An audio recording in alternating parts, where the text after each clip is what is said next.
ইমানের দাবি হলো আল্লাহকে এক বলে স্বীকার করা, নবীকে নবী বলে স্বীকার করা।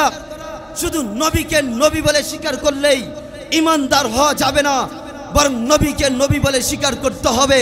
পাশাপাশি আমার নবীকে সর্বশেষ রাসূল বলে স্বীকার করতে হবে।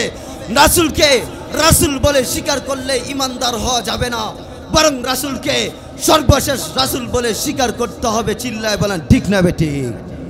এই জন্য হে মুসলমান, আজকে যে সমস্ত নামধারী মুসলমানগুলো আমার নবীকে নবী বলে স্বীকার করে কিন্তু সর্বশেষ নবী বলে স্বীকার করতে চায় না, যারা আমার পয়গম্বরকে পয়গম্বর বলে স্বীকার করে কিন্তু সর্বশেষ পয়গম্বর বলে স্বীকার করতে চায় না, যারা আমার রাসূলকে রাসূল বলে স্বীকার করে কিন্তু সর্বশেষ রাসূল বলে স্বীকার করতে চায় না, তাদেরকে বলতে চাই তোরা মুমিন নয়, তোরা মুমিন নয়, তোরা সুস্পষ্ট ভাষায় কাফের। কাফের চিল্লায় বলেন ঠিক না বেঠিক? এই জন্য হে মুসলমান, কুখ্যাত কাদিয়ানী সম্প্রদায় কাফের। আওয়াজ দিয়ে বলেন তারা কি? কাদিয়ানী সম্প্রদায় কি? কাফের। আমার নবী সর্বশেষ রাসূল, এতে কোনো সন্দেহ আছে? আওয়াজ দিয়ে বলেন সন্দেহ আছে? আমার রাসূল সর্বশেষ পয়গম্বর, এতে কোনো সন্দেহ নাই। আল্লাহ নিচে বলে মা কানা মুহাম্মাদুন আবা আহাদিম মির রিজালিকুম ওয়ালাকির রাসূলুল্লাহ ওয়া খাতামান নাবিয়িন।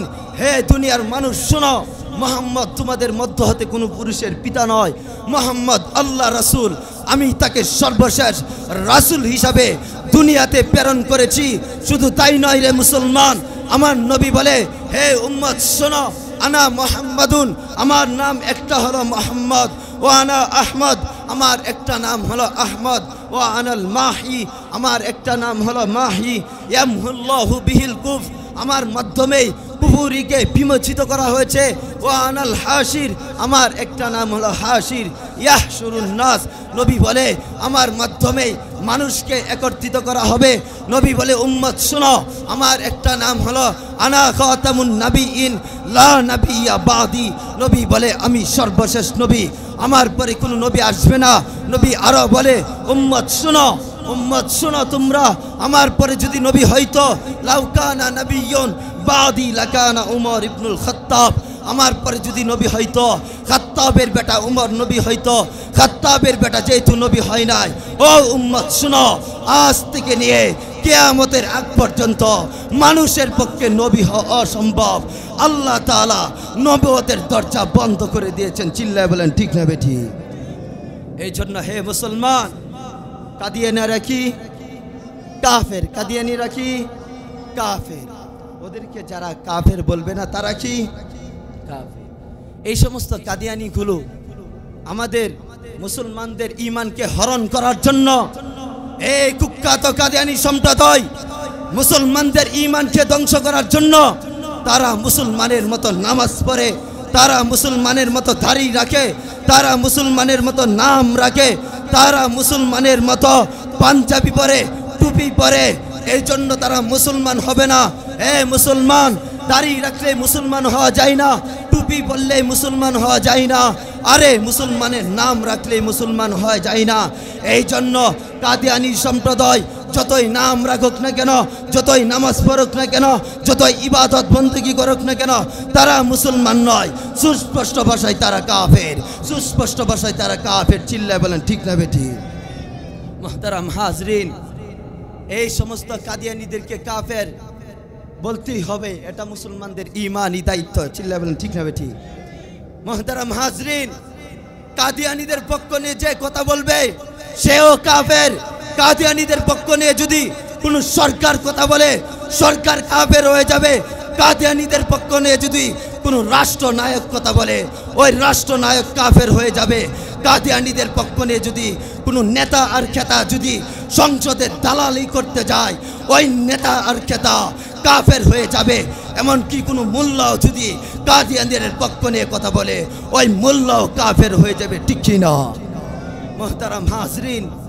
এই জন্য এই কাদিয়ানীদেরকে কাফের ঘোষণা করার জন্য সংগ্রাম করতে হবে, আন্দোলন করতে হবে।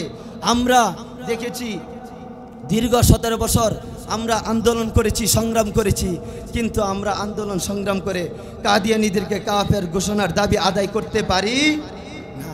কেন কেন পারি নাই? কারণ একটাই, আমরা তখন ছিলাম এক জালেম সরকারের অধীনে। চিল্লায় বলেন ঠিক না বেটি? হে মুসলমান, যে জালেম সরকার এই দেশের সম্পদগুলো লুণ্ঠন করে নিয়েছে, যে জালেম সরকার এই দেশের সম্পদ চুরি করেছে, যে জালেম সরকার এই দেশের মানুষের উপর অত্যাচার করেছে, জুলুম করেছে, এমনকি আমার সোনার বাংলা ভূমিকে দেউলিয়া করে এক পর্যায়ে বাংলার জমিন থেকে চোরের মতো পালাইতে বাধ্য হয়েছে। ঠিক না বেটি? মুহতারাম হাজরিন, এই জালেম সরকার থাকাকালীন আমরা মুসলমান বাঙালি নামে ছিলাম বাঙালি, কিন্তু আমাদের কিন্তু ভাগ স্বাধীনতা ছিল। এই জালেম সরকার থাকাকালীন আমরা উলামায়ে কেরাম কথা বলতে পারতাম না, হক কথা বলতে পারতাম না, ইসলামের কথা বলতে পারতাম না, দুর্নীতি চাঁদাবাজির বিরুদ্ধে কথা বলতে পারতাম না। এই জালেম সরকার থাকাকালীন আমরা গুন্ডা মাস্তানদের বিরুদ্ধে কথা বলতে পারতাম না। যদিও আমাদের আলেম সমাজ বুকে ঈমান নিয়ে আল্লাহর উপর ভরসা করে নাস্তিকদের বিরুদ্ধে বলতো, তাগুতদের বিরুদ্ধে বলতো, দুর্নীতি চাঁদাবাজির বিরুদ্ধে বলতো, গুন্ডা মাস্তানদের বিরুদ্ধে বলতো, তখন এই জালেম সরকার আলেমদেরকে জেলখানায় আবদ্ধ করে রেখেছিল, এমনকি আলেমদেরকে ফাঁসি আর রিমান্ডের ভয় দেখানো হয়েছিল। চিল্লায় বলেন ঠিক না বেটি? মুহতারাম হাজরিন, কিন্তু শত চেষ্টা করে আমাদের জবান বন্ধ করতে পারে। এই জবান কে দিয়েছে বলেন তো? এই জবান কে দিয়েছে? এই জমিন কার? এই জমিন কার? আল্লাহর জমিনে আল্লাহ জবান দিয়েছে। আল্লাহর জমিনে কোরআনের কথা বলবো, ইসলামের কথা বলবো, দুর্নীতি চাঁদাবাজির বিরুদ্ধে কথা বলবো, গুন্ডা মাস্তানদের বিরুদ্ধে কথা বলবো। খুদার কসম করে বলি, খুদার কসম করে বলি, তবু নাস্তিকদের সাথে আপোষ করতে পারবো না। নাস্তিকদের সাথে কোনোদিন, নাস্তিকদের সামনে কোনোদিন মাথা নত করতে পারবো না। চিল্লায় বলেন ঠিক না বেটি? মুহতারাম হাজরিন, যা হোক, দীর্ঘ 17 বছর পর আমরা এই দেশকে আবারও স্বাধীন করেছি বলি আলহামদুলিল্লাহ। অতএব হে মুসলমান, দেশ স্বাধীন করেছি, দেশ স্বাধীন করে স্বাধীনতা টিকিয়ে রাখার চাইতে এই স্বাধীনতা টিকিয়ে রাখা বড় কঠিন। এই জন্য স্বাধীন করেছি, স্বাধীনতা টিকিয়ে রাখতে হবে। মুহতারাম হাজরিন, একটা কথা মাথায় রাখতে হবে, আমরা মুসলমান স্বৈরাচারের পতন ঘটিয়েছি, তার মানে এই নয় সমস্ত স্বৈরাচারের পতন ঘটেছে। আমরা জালেমদের পতন ঘটিয়েছি, তার মানে এই নয় সমস্ত জালেমদের পতন ঘটিয়েছি। আমরা ফেসিবাদী সরকারের পতন ঘটিয়েছি, তার মানে এই নয় সমস্ত ফেসিবাদের পতন ঘটেছে। এর চেয়ে বড় বড় খুনি আর জালেমগুলো আমার দেশে এখনো রয়েছে, যারা কোথায় কোথায় আলেমদেরকে জঙ্গিবাদী বলতো, যারা কোথায় কোথায় আলেমদেরকে উগ্রবাদী বলতো, যারা কোথায় কোথায় আলেমদের ঘাড় মুটকিয়ে দিবে বলতো, যারা কোথায় কোথায় আলেমদেরকে বুড়ি গঙ্গায় ভাসিয়ে দিবে বলতো। এই সমস্ত কুলাঙ্গারের বাচ্চাগুলোকে খুঁজে খুঁজে বের করতে হবে, বের করে এইগুলোকে কুত্তার মতো পিটিয়ে বাংলার জমিন থেকে বিতাড়িত করতে হবে, বিতাড়িত করতে হবে। চিল্লায় বলেন ঠিক না বেটি? মুহতারাম হাজরিন, আরেকটা কথা না বললেন, এই সময় সংক্ষিপ্ত।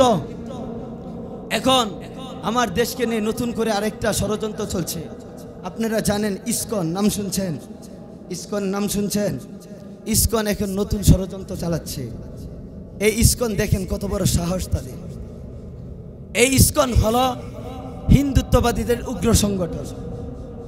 এই ইসকন দেখেন তাদের সাহস কতটুকু। এই হিন্দুত্ববাদী ইসকন আমার ভাই আলিফকে প্রকাশ্যভাবে হত্যা করেছে। তারা আমার ভাই আলিফকে প্রকাশ্যভাবে হত্যা করে আমাদের অন্তরকে ক্ষত বিক্ষত করেছে, তারা আমাদের সহানুভূতিতে আঘাত করেছে। অতএব হে মুসলমান, এই ইসকনকে বাংলার জমিন থেকে নিষিদ্ধ ঘোষণা করতে হবে। অন্তর্বর্তী সরকারের কাছে আবদার তুলতে হবে, অন্তর্বর্তী সরকার আপনি ইউনূস সাহেব, আপনি এই ইসকনকে বাংলার জমিন থেকে নিষিদ্ধ ঘোষণা করুন। আর যদি আপনি না করতে পারেন, এটা হবে আপনার ব্যর্থতা, আপনি সব জায়গায় ব্যর্থতা খাবেন। আমরা মুসলমান তা মেনে নিতে পারি না। চিল্লায় বলেন ঠিক না বেটি?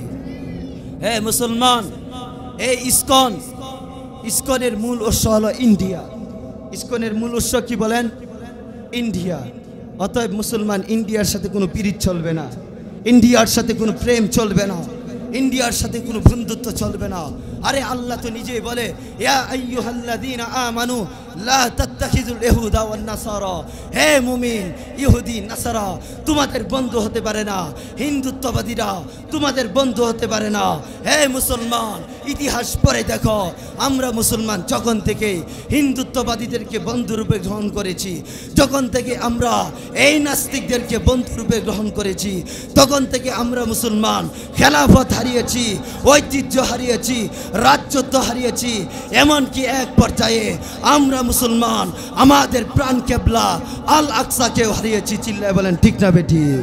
অতএব হে মুসলমান, এখন থেকে সজাগ হতে হবে। এই ইন্ডিয়াকে জানিয়ে দিতে হবে, এই হিন্দুত্ববাদীদেরকে জানিয়ে দিতে হবে আমরা মুসলমান এখনো সজাগ আছি।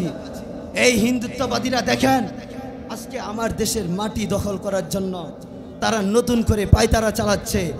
অতএব মুসলমান ইমানি শক্তি নিয়ে হিন্দুত্ববাদীদেরকে জানিয়ে দিতে হবে, এই সমস্ত নাস্তিকদেরকে জানিয়ে দিতে হবে, এই ইন্ডিয়া কসাই মোদিকে জানিয়ে দিতে হবে, আমরা রক্ত দিয়েছিলাম 51-এ, আমরা রক্ত দিয়েছিলাম 71-এ, আমরা রক্ত দিয়েছি 24-এ, রক্ত দিয়ে আমরা আমাদের দেশকে স্বাধীন করেছি। অতএব হে হিন্দুত্ববাদী, হে নাস্তিকের বাচ্চাগুলো শোন, আমরা আমাদের দেশের মাটি হেফাজত করার জন্য যদি আবারও বুকের তাজা রক্ত দিতে হয়, আবারও বুকের তাজা রক্ত দিব, আবারও যদি জীবন দিতে হয়, আমরা মুসলমান জীবন দিতে প্রস্তুত। তবে 1 ইঞ্চি মাটি হিন্দুত্ববাদীদের হাতে তুলে দিব না, হিন্দুত্ববাদীদের হাতে তুলে দিব না। চিল্লায় বলেন ঠিক না বেটি? অতএব হে যুবক ভাইরা, তোমাদের কাছে উদারত আহ্বান হলো, দুনিয়ার রঙিন স্বপ্ন বাদ দাও, এখন শাহাদাতের তামান্না দেখতে হবে, জিহাদের স্বপ্ন দেখতে হবে, শাহাদাতের তামান্না অন্তরে অর্জন করতে হবে। হে মুসলমান, শাহাদাতের তামান্না অন্তরে পয়দা করে মাঠে ময়দানে চাপিয়ে পড়ো। আমরা মুসলমান যদি শাহাদাতের তামান্না অন্তরে অর্জন করে, জিহাদের তামান্না যদি অন্তরে পয়দা করতে পারি, আর যদি আমরা খালিদ বিন ওয়ালিদ, তারিক বিন জিয়াদ, ওমর ইবনুল খাত্তাব, সালাউদ্দিন আইবির মতো কাফনের কাফর মাথায় নিয়ে মাঠে ময়দানে চাপিয়ে পড়তে পারি, খুদার কসম করে বলি, খুদার কসম করে বলি, এই সমস্ত হিন্দুত্ববাদীরা দেশ থেকে পালাইতে বাধ্য হবে। চিল্লায় বলেন ঠিক না বেটি? নাস্তিকতা নিপাত যাক, দিন ইসলাম জিন্দাবাদ, নাস্তিকতা নিপাত যাক, দিন ইসলাম জিন্দাবাদ, কোটি প্রাণীর কি আওয়াজ, খোদার দ্রোহীটাই পাবে না, এই বাংলায় ছাড় পাবে না, মুসলমানরা জেগেছে আজ, ঠিক কিনা? ও জোর কদমে সামনে বারো, ভজ্র কণ্ঠে আওয়াজ তোলো, সবাই মিলে একই তালে দাও না স্লোগান, নারায়ে তাকবীর, নারায়ে তাকবীর, দিন ইসলাম, দিন ইসলাম। মুসলমানের এই জমিনে নাস্তিকদের ঠাঁই নাই, নাস্তিকদের পক্ষ যারা তাদের কোনো রক্ষা নাই, ঠিক না? মুসলমানের এই জমিনে নাস্তিকদের ঠাঁই নাই, নাস্তিকদের পক্ষ যারা তাদের কোনো রক্ষা নাই, ঠিক না? ও জোর কদমে সামনে বারো, ভজ্রকণ্ঠে আওয়াজ তুলো, সবাই মিলে একই তালে দাও না স্লোগান, নারায়ে তাকবীর, নারায়ে তাকবীর, দিন ইসলাম, দিন ইসলাম। ইসলামেরই জন্য দেশের হয়েছে জন্ম, ইসলামের বিরুদ্ধে গেলে দেশ হবে ভিন্ন, ইসলামের বিরুদ্ধে যারা নিয়েছে অবস্থান, এই বাংলায় টাই হবে না, যাও হিন্দুস্তান, ঠিক না? ও জোর কদমে সামনে বারো, বজ্রকণ্ঠে আওয়াজ তুলো, সবাই মিলে একই তালে দাও না স্লোগান, নারায়ে তাকবীর, নারায়ে তাকবীর, দিন ইসলাম, দিন ইসলাম। ও দুনিয়ার মুসলমান, তোমাদের সামনে আজকে একটা কথা বলে যাই, আল্লাহর নবীর উম্মত হয়ে, আল্লাহর বান্দা হয়ে তোমাদের সামনে একটা কথা বলে যাই, এই দুনিয়াতে যত নাম রয়েছে সমস্ত নাম একদিন পরিবর্তন হয়ে যেতে পারে। এই দুনিয়ার জমিনে যত সাইনবোর্ড রয়েছে সমস্ত সাইনবোর্ডগুলো একদিন পরিবর্তন হয়ে যেতে পারে। বাংলাদেশের স্বাধীনতার ইতিহাস, ঐতিহ্য, ডেট সবগুলো চেঞ্জ হয়ে যেতে পারে। আল্লাহর বান্দা হয়ে, নবীর উম্মত হয়ে বুকে একটা হাত দিয়ে কথা বলে যায়, আমার আল্লাহর বিধান আর নবীর সুন্নাহ কোনোদিন পরিবর্তন হবে না। চিল্লায় বলেন ঠিক না বেঠিক? বাংলাদেশের সব মানুষের নাম বদলাতে পারে, বইয়ের পাতায় স্বাধীনতা সংগ্রাম বদলাতে পারে, বঙ্গোপসাগরের সব পানি যেতে পারে শুকিয়েও, গোটা রাজধানী গিলে নিতে পারে বুড়িগঙ্গার ঢেউ, সুন্দরবন কেটে হতে পারে ইটের বাটার লাকড়ি, শিল্পপতিরা দেউলিয়া হয়ে খুঁজতে পারেন চাকরি, চোরগুন্ডারা পেয়ে যেতে পারে মন্ত্রীর মর্যাদা, আইনের ফাঁকে কালো টাকা সব হয়ে যেতে পারে সাদা। অনেকেই বলে এই দেশ নাকি হুজুগে জাতির দেশ, দফায় দফায় বদলায় আর রং রং পরিবেশ, তাই বলে ইসলাম তো এ দেশ হুজুগে হবে না শেষ, হুজুগি হবে না শেষ।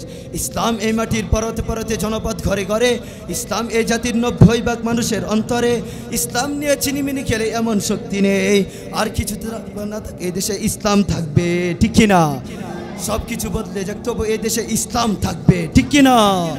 আওয়ামী লীগের নেতা কর্মীরা বিএমপি হতে পারে, অবাক হব না বিএমপি যদি নৌকায় চিল মারে, রাজপথ থেকে মুছে যেতে পারে গণতন্ত্রের দাবি, শোষকের হাতে চলে যেতে পারে ক্ষমতার তারা চাবি, স্বার্থের হাত নাড়তেও পারে আইনের কলকাঠি, আবার রক্তে লাল হতে পারে আমার দেশের মাটি, কাইফের সাথে হতে পারে ফের মীর জাফরের সন্ধি, বিদ্রোহী কবি হতে পারে ফের লোকপটবন্দি। এই বীরদের মাটি, বীরদের ঘাটি, শহীদের বাংলায় জনতার বুটে কিংবা বুট লুটে যে যা ক্ষমতায় নাস্তানাবুদ হয়ে যাবে যদি ইসলাম ভুলে যায়, ঠিক কিনা? ইসলাম এই মাটির পরতে পরতে জনপদ ঘরে ঘরে, ইসলাম এই জাতির 90% মানুষের অন্তরে, ইসলাম নিয়ে চিনিমিনি খেলে এমন শক্তি নেই আর কিছু থাকবে না থাকে এই দেশে ইসলাম থাকবে। সব কিছু বদলে যাক তবু এই দেশে ইসলাম থাকবে, ঠিক কিনা? আমি কারো বিরুদ্ধে বলেছি? আওয়াজ দিয়ে বলেন, কারো বিরুদ্ধে বলেছি? কোনো নেতা খেতার বিরুদ্ধে বলেছি? হ্যাঁ মুসলমান, আমি নাস্তিকদের বিরুদ্ধে বলেছি, আমি তাগুতদের বিরুদ্ধে বলেছি। অতএব আমার এই কথা শোনার পর যাদের শরীরে আগুন ধরবে, আমার কথাগুলো শোনার পর যাদের শরীরে চুলকানি ঝুটবে, বুঝতে হবে সে মুসলমান নয়, সে নাস্তিক, সে নাস্তিক। আর নাস্তিকদের কোনো পরিচয় হয় না, নাস্তিকদের কোনো বংশীয় পরিচয় হয় না, নাস্তিকদের রাষ্ট্রীয় পরিচয় হয় না, নাস্তিকদের ধর্মীয় পরিচয় হয় না, নাস্তিকদের একটাই পরিচয়, সে আল্লাহর দুশ্মন, সে নবীর দুশ্মন, সে কোরআনের দুশ্মন, সে আমাদের মুসলমানদের দুশ্মন। চিল্লায় বলেন ঠিক না বেটি? আল্লাহ তাআলা আমাদের সকলকে কথাগুলোর উপর আমল করার তৌফিক দান করুন। সকলে বলি আমিন।